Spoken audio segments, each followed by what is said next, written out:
आप देख रहे हैं यंग बाइट्स, मैं हूं आपके साथ पूजा ठाकुर। और आपको बता दूं, बहुत जल्द हम स्टेट से यूनियन टेरिटरी में तब्दील होने जा रहे हैं और सभी लोग कंफ्यूज हैं किस तरह के लॉज आएंगे, किस तरह के चेंजेस आएंगे, कौन सी पावर्स हमसे छिन जाएंगी, कौन सी न्यू पावर्स इंप्लीमेंट होगी। इसी सब चर्चा पे हमारे साथ जुड़ने जा रहे हैं सीनियर एडवोकेट शेख शकील जी। सर, आपका बहुत बहुत स्वागत है young bytes. Thank you sir, सबसे पहले जो लोग बहुत ज़्यादा कंफ्यूज है ना, अभी कुछ ही दिन रह गए हैं कि हम यूनियन टेरिटरी में आने वाले हैं, सबसे पहले ये जानेंगे किस तरह के चेंजेस आने वाली हैं। देखिए, एक स्टेट से आप समझ लीजिए हम यूटी की ओर कल बढ़ेंगे जिसे कहते हैं। और आपको मालूम है बैकवर्ड स्टेट है और करप्शन का ग्राफ यहाँ बहुत बड़ा है। लोगों की जो एप्रीहेंशंस हैं, जो लोगों को कन्फ्यूजन है, वो बड़ी जायज़ है, क्योंकि इतनी क्लैरिटी नहीं है लोगों में। ना ही किसी ने बताया कि यूटी में अगर हम जाएंगे तो हमें उसके फ़ायदे क्या होंगे, और अगर हम स्टेट में थे तो उसके फ़ायदे तो आपको सभी मालूम ही हैं।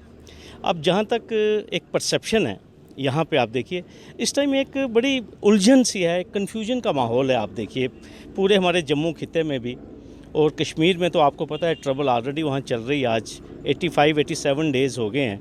आपने देखा देयर इज़ नो बिज़नेस, बच्चे स्कूलों में नहीं जा रहे, लॉ एंड ऑर्डर की वहाँ दिक्कत है। कल भी आपने देखा वहाँ पे कुछ बाहर के जो मज़दूर थे उनको कत्ल किया गया। तो इस सारी सूरत हाल में we are now getting into this status of union territory. जहाँ तक जम्मू के अवाम का ताल्लुक़ है, आपको मालूम है जम्मू के लोग, हमारे जो डोगराज हैं, ये बड़ी सादा कौम है और ये डोगरों ने ही इस रियासत को वजूद में लाया था, हमारे महाराजा जी ने। तो आज सबसे बड़ा सवाल जो मैं अपने आप को पूछता हूँ कि ये जो इतनी जदोजहद करने के बाद हमारे जो डोगरा हुक्मरान थे, जिन्होंने इस रियासत की जो सरहदें थी गिलगित बल्तिस्तान और तिब्बत तक वो ले गए, आज अगर वो ज़िंदा होते महाराजा हरी सिंह, महाराजा गुलाब सिंह, तो मुझे लगता है कि उनका रिएक्शन जो है वो भी शायद यही रिएक्शन होता जो आज जम्मू की आवाम का रिएक्शन है। यहाँ कोई इतनी खुशी नहीं है, मैं आपको बताऊँगा, यूटी बनने की। आप देखिए लोगों में यहाँ पे गमो गुस्सा इस बात का है कि हमारी इकॉनमी जो है वो डाउन हो चुकी है जी। आप देखिए जम्मू को गिफ्ट क्या मिला दिवाली पे, टोल प्लाज़ा। जो जम्मू के लोग, अभी आपको मालूम है कि ऑलरेडी यहाँ के जो हालात हैं, आप देखिए हमारी माता वैष्णो देवी के पास 1 करोड़ से ज़्यादा पिलग्रिम्स आते हैं। तो हमने उनको इस दिवाली पे क्या गिफ्ट दिया? Toll plaza. और भी टोल प्लाज़ा हम उनको देने जा रहे हैं, लखनपुर में, राजबाग में। इसके अलावा रिंग रोड के ऊपर भी मैंने सुना टोल प्लाज़ा जो हैं वो बनने जा रहे हैं। तो कहने की ये बात है कि जो वादा हमारे जम्मू कश्मीर के साथ किया गया कि यहाँ की उन्नति होगी, यहाँ का विकास होगा, लेकिन विकास हमें कहीं पे नज़र आ नहीं रहा। आज आप देखिए जो ग्राउंड्स जो हैं, जो सेट आउट की गई, जो ग्राउंड सेट आउट की गई यूटी बनाने के लिए कि भाई यहाँ पे उलगाववाद है, यहाँ पे टेररिज्म है, हमने लॉ एंड ऑर्डर को ठीक करना है, यहाँ पे करप्शन बहुत है। और आप मुझे एक चीज़ बताइए, 5 अगस्त से लेकर आज तक कोई बड़ा आदमी एक बता दीजिए जिसको सलाखों के पीछे ले गए हैं करप्शन के किसी केस में, सिवाय एफआईआर रजिस्टर 5-6 जेके बैंक के खिलाफ। जेके बैंक की मैं कहता हूँ सिर्फ जेके बैंक की स्क्रूटनी क्यों करनी है? आप स्क्रूटनी कीजिए तो हर एक इदारे की कीजिए ना। 300 करोड़ रुपया जैकफेड का खा लिया गया, उसकी तरफ किसी का कोई ध्यान नहीं है। यहाँ पे इलीगल रिक्रूटमेंट्स की गई, यहाँ पे इलीगल प्रमोशंस की गई, यहाँ पे इलीगल जिसे कहते हैं टेंडर्स अवार्ड किए गए करोड़ों के काम के, उसकी छानबीन तो हो नहीं रही। लेकिन सिलेक्टिव बेसिस के ऊपर करप्शन को फाइट आउट किया जा रहा है। आप देखिए जो टेंटेड ब्यूरोक्रेट्स हैं, जिनके खिलाफ बड़े बड़े लैंड स्कैम हैं, वो यहाँ पे एडमिनिस्ट्रेटिव सेक्रेटरी हैं, वो यहाँ की एडमिनिस्ट्रेशन रन कर रहे हैं।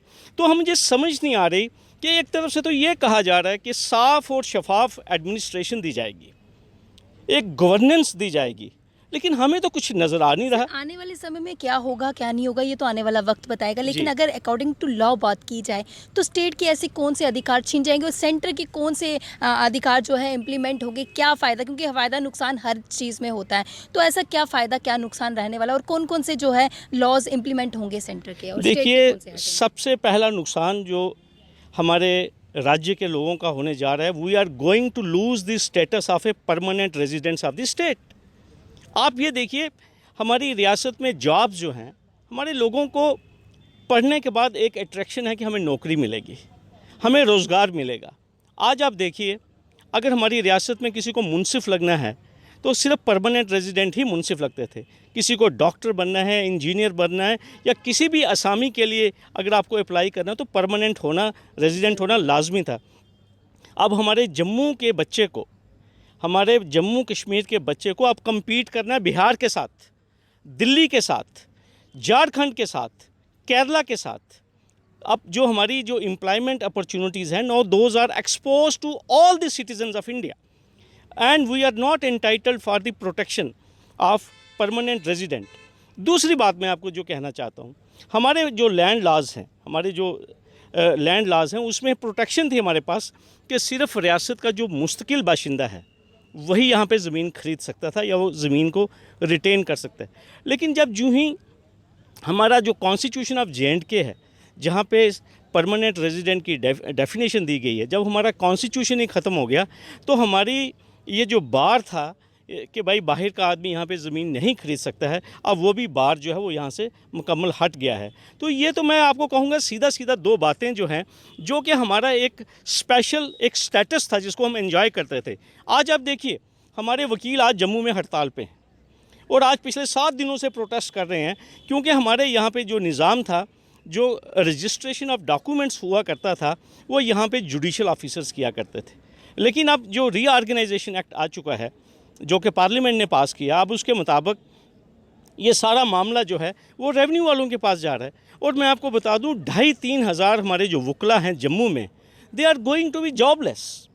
ठीक है, तो ये इसके छोटे छोटे जो हैं ऑफशूट्स जो हैं वो अब आना शुरू हो गए हैं। लेकिन जहाँ तक अब इसके बेनिफिट्स की आप बात करते हैं, बेनिफिट्स यही है कि सबसे बड़ी बात यह है कि constitution of India is not directly applicable to the, जिसे कहते हैं स्टेट ऑफ जम्मू। दिस अब जो आने वाली हमारी यूटी है, अब इसको भारतीय संविधान जो है डायरेक्टली एप्लीकेबल है।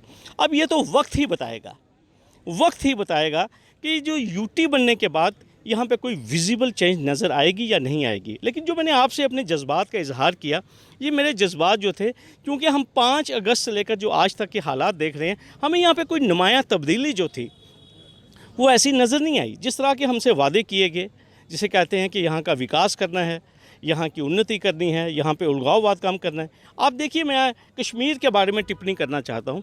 आज आप देखिए 88 दिन हो गए हैं, we have not been able to win the hearts and minds of the Kashmiri people. The children are not going to the school. We have not been able to win the hearts of even the students. ठीक है, मेरी यही मैं गुहार लगाना चाहता हूँ कि दैट जो एलिनेशन है कश्मीर के लोगों की, क्योंकि कश्मीर में सभी लोग मिलिटेंट नहीं हैं, एंटी नेशनल नहीं हैं, और जो लोग एंटी नेशनल नहीं हैं, हमें उनके दिल तो जीतने हैं, हमें उन लोगों का कॉन्फिडेंस जीतना है। तो हमारे प्राइम मिनिस्टर जी ने कहा था कि that we will hug each and every Kashmiri. तो मुझे लगता है प्राइम मिनिस्टर साहब को आगे बढ़ना चाहिए, उनको अपने स्टेटमेंट को कैरी फॉरवर्ड करना चाहिए। एंड सबसे बड़ी बात, आपको याद होगा हमारे मरहूम चीफ मिनिस्टर थे मुफ्ती मोहम्मद सैयद साहब, तो वो हमेशा हीलिंग टच की बात करते थे। तो मैं ये कहूँगा कि कश्मीर को इस टाइम हीलिंग टच की ज़रूरत है। जहाँ तक आपने उलगाववाद को लड़ना, आपको कौन रोक रहा है? चाहे अगर यूपीए सरकार थी तो उन्होंने भी टेररिज्म को डील किया सख्ती के साथ। तो कहने की ये बात है, आप टेररिज्म हो, क्रॉस बॉर्डर इन्फिल्ट्रेशन है, आप उसको रोकिए। लेकिन जो आम शहरी है, जो आम जनता जो है, आप उसके साथ प्यार से, मोहब्बत से डील कीजिए। कहीं ना कहीं युवाओं की बात की जाए तो वो रोज़गार की मार खा रहा था। रोज़गार के पीछे जिस तरह से हम बोलते हैं कि गवर्नमेंट जॉब मिलेगी, वो तो दूर दूर तक कहीं नज़र नहीं आई। लेकिन अब ना कहीं लोगों को उम्मीद थी, कुछ लोगों से हमने बातचीत की, उनका कहना है कि कहीं ना कहीं फ़ायदे नुकसान तो हर चीज़ में रहते हैं, लेकिन रोज़गार को लेकर एम्प्लॉयमेंट क्या लगता है आने वाले समय में बढ़ेगा? देखिए, मैंने आपको पहले ही कहा, इंडस्ट्री हमारी स्टेट में है नहीं है, और जो इंडस्ट्री ऑलरेडी है उसकी जो हालत है, आप बड़ी ब्राह्मणा जाके इंडस्ट्री जो हमारे इंडस्ट्रियलिस्ट हैं, आप उनसे पूछ लीजिए ना।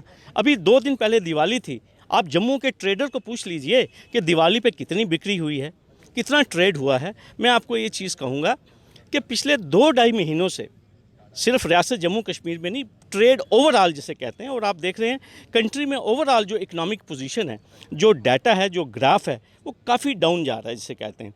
और ये चीज़ कहना कि यहाँ पे रोज़गार मिलेगा, मैंने आपको पहले कहा, जहाँ तक तो हमारी अपनी नौकरियाँ थी, जम्मू कश्मीर की जो नौकरियाँ थी, अब तो जब भारतीय संविधान जब यहाँ पे लागू हो चुका है, तो अगर इसके बाद हम रिस्ट्रिक्ट करेंगे कि ये जॉब सिर्फ जम्मू कश्मीर के नागरिक को होगा, तो जो दिल्ली में बैठा होगा वो तो याचिका दायर करेगा सुप्रीम कोर्ट में कि भाई भारतीय संविधान है, आर्टिकल 14-16 की उपलब्धि जो है वो मुझे भी है, तो वो कहेगा कि ये जॉब जो है जो जम्मू कश्मीर में यूनियन टेरिटरी में, why it is being restricted to the residents of JNK only.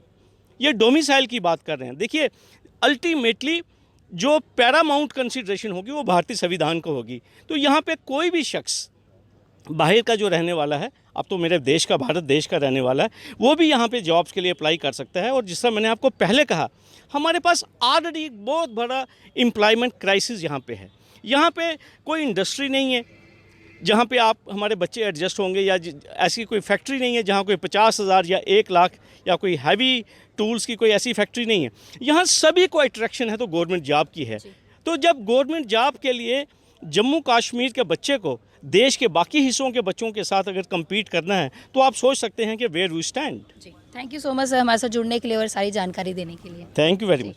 तो आज जिस तरह से हमने बातचीत की, बहुत जल्द जो है स्टेट से हम यूटी में तब्दील होने जा रहे हैं। किस तरह की चेंजेस, किस तरह की डेवलपमेंट होगी, ये तो आने वाला वक्त ही बताएगा कि लोगों को किस तरह का फ़ायदा होने वाला है। वीडियो जर्नलिस्ट अभिषेक के साथ मैं पूजा ठाकुर, यंग बाइट्स जम्मू।